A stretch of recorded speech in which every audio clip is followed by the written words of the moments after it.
টিকেটের কোনো দাম নাই, মূল্য নাই। ছিলাম টিকেট আমি ছিড়ে ফেল দিল বারে টিকেট আর তুলাম না। আছে বুঝছো, দুটো ছেলে বিদেশ আছে, দুটো ছেলে বিদেশ আছে। আমার বলে বাইরে যাওয়া চলবি না, আমি বাড়ি যাবো না। এই যে পাসপোর্ট ছিঁড়ে ফেলে দিল। কয় তারিখে যাওয়ার কথা ছিল?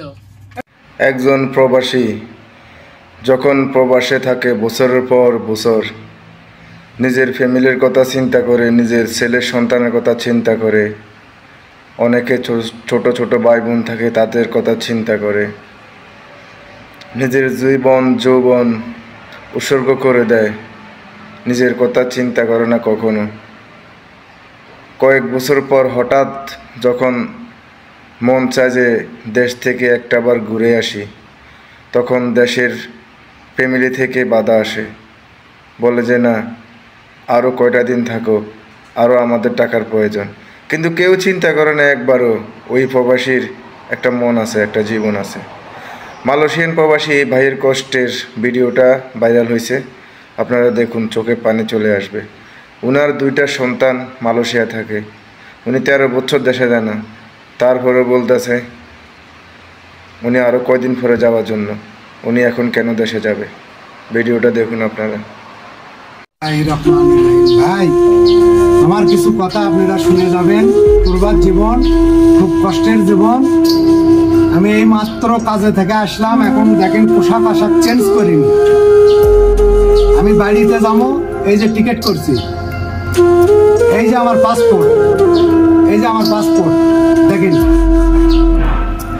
বাড়িতে যাব, টিকিট করেছি এই মাসেই। আমাকে বাড়ির থেকে বলতেছে যে বাড়িতে এসে তুমি কি করবা। দুটো ছেলে থাকে আমার মালয়েশিয়াতে, ঠিক আছে। খালি চাই টাকা।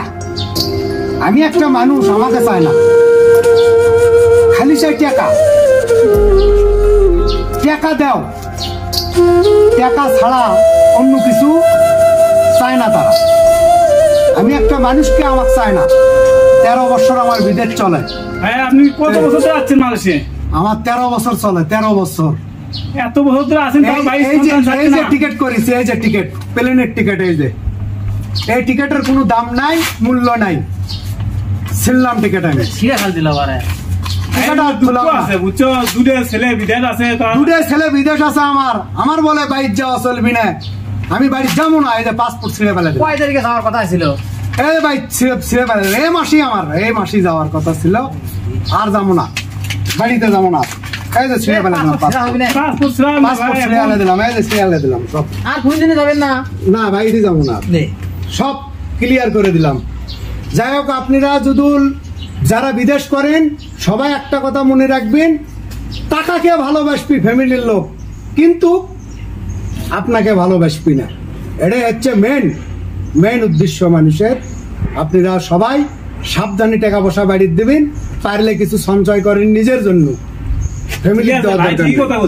ওকে ভাই, আসসালামু আলাইকুম, আল্লাহ হাফেজ। ঠিক আছে। সকল প্রবাসী ভাইদেরকে বলবো, আপনারা আপনাদের ফ্যামিলিকে মাঝে মধ্যে আপনারা চেক করবেন, বলবেন যে দেশে আসতেছি। তখনই আপনি বুঝবেন আপনার ফ্যামিলি আপনার প্রতি কত ভালোবাসার, কত মায়া আছে। তারা কি আপনাকে ভালোবাসে না আপনার টাকাকে ভালোবাসে? যদি আপনাকে ভালোবাসে তাহলে তারা রাজি হবে, তারা বলবে যে হ্যাঁ দেশে আসো। আর যদি আপনাকে ভালো না বাসে, আপনার টাকাকে ভালোবাসে, টাকার প্রতি লোভ থাকে, তাহলে বলবে যে এখন না, আরও পরে। তখন আপনি বুঝতে পারবেন আপনার কী করা উচিত আর কী করা উচিত নয়। এই ভাইয়ের মতো সর্বশেষ নিঃস্ব হয়ে কান্দার কোনো দরকার নেই। সবাই সাবধানে থাকুন, সবাই ভালো থাকুন, সবাই নিজের প্রতি খেয়াল রাখুন। সকল প্রবাসী ভালো থাকুন। আসসালামু আলাইকুম।